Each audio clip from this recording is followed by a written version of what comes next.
বিশ্বের মধ্যে ভারতের শ্রেষ্ঠ গণতন্ত্র বলে বলা হয়। তো আমি বহু বছর ধরে গবেষণা করে আসছি কেন ভারতে বিশ্বের শ্রেষ্ঠ গণতন্ত্র বলা হয়। তার মধ্যে নেগেটিভ পজিটিভ দুটো দিকই আমি গবেষণা করে যাচ্ছি। তবে গবেষণা আমার সমাপ্তি। কেন সমাপ্তি সেটা বলছি।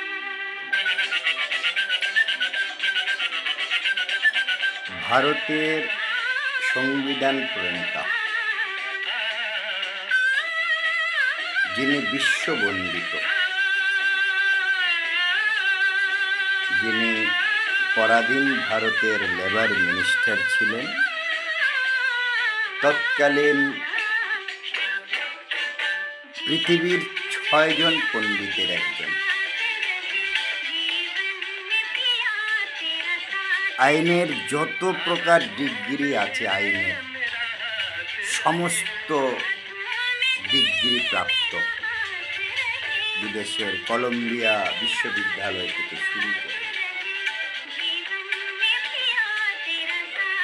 যেই মহান পণ্ডিত এবং সাথে সাথে চিরসংগ্রামী যে ব্যক্তিত্বকে ভারতে জীবদ্দশায় ভারতরত্ন উপাধিতে ভূষিত করবার কথা ছিল, তিনি সেই ভারতরত্ন পাচ্ছেন কবে? মৃত্যুর 30 বছর পর। যাহাকে যেই মহান ব্যক্তিত্ব বিশ্ববন্দিত, যার জ্ঞানকে স্বীকৃতি দিয়েছে রাষ্ট্রপুঞ্জ, তার জন্মদিন 14 এপ্রিল বিশ্ব জ্ঞানী দিবস হিসাবে পালন করা হয়। যাই হোক, দীর্ঘ বক্তব্য রাখতে চাইছি না, সংক্ষেপে শেষ করি। তো এই মহান ব্যক্তিত্ব, আমি একজন মহান ব্যক্তির বক্তব্য শুনেছি। দেশ স্বাধীন হবার পরে জওহরলাল নেহেরুকে, অর্থাৎ ডক্টর ভীমরাও আম্বেদকর বলেছিলেন, তুমি আমাকে একটা ভারতের মধ্যে একটা ছোট্ট জায়গা দাও, যেখানে আমি আমার দলিত সম্প্রদায়কে, দলিত শব্দ তখনও চালু হয়নি, দলিত শব্দটি এসছে মায়াবতীর থেকে, তো তখন নিম্নবর্গদের নিয়ে আমি একটা আলাদা দেশ করব, তোমাদের কোনো ছোঁয়া লাগবে না।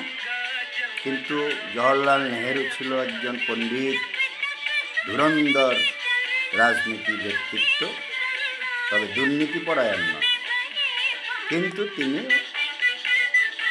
প্রধানমন্ত্রিত্বের দাবিদার, যার জন্য দেশটাকে ভাগ করতে তার কোনো অসুবিধা হয়নি। প্রধানমন্ত্রী দল এক দেশের হবে জিন্না, আরেক দেশের হবে তিনি। আর যিনি প্রথম দাবিদার হতেন, তাহাকে তার আগেই এই হলো রাজনীতি। যাই হোক, আরএসএস থেকে উঠে এসেছিলেন অটল বিহারী বাজপেয়ী, অত্যন্ত প্রণম্য মানুষটি আমার কাছে। আমি তাকে ভারতের শ্রেষ্ঠ প্রধানমন্ত্রী হিসাবে অভিহিত করি, যিনি বলেছিলেন তার রাজনৈতিক দলের একজন মুখ্যমন্ত্রীকে বলতে পেরেছিলেন, রাজধর্ম পালন করো। যাই হোক, গবেষণা বলেছি প্রথমেই নেগেটিভ পজিটিভ দিক দিয়ে আমি গবেষণা করছিলাম। সর্বশেষ আমার গবেষণা শেষ করে দিলাম আমি যেদিন ভারতের সর্বোচ্চ ন্যায়ালয়ের প্রধান বিচারপতির দিকে জুতা ছড়েও সেই মানুষটি নির্বিবাদে বলতে পারে, আমি ঠিক করেছি, আমি ক্ষমা চাইব না। সেদিন আমার গবেষণা শেষ করে দিলাম, তাহলে ইহাই হলো বিশ্বের শ্রেষ্ঠ।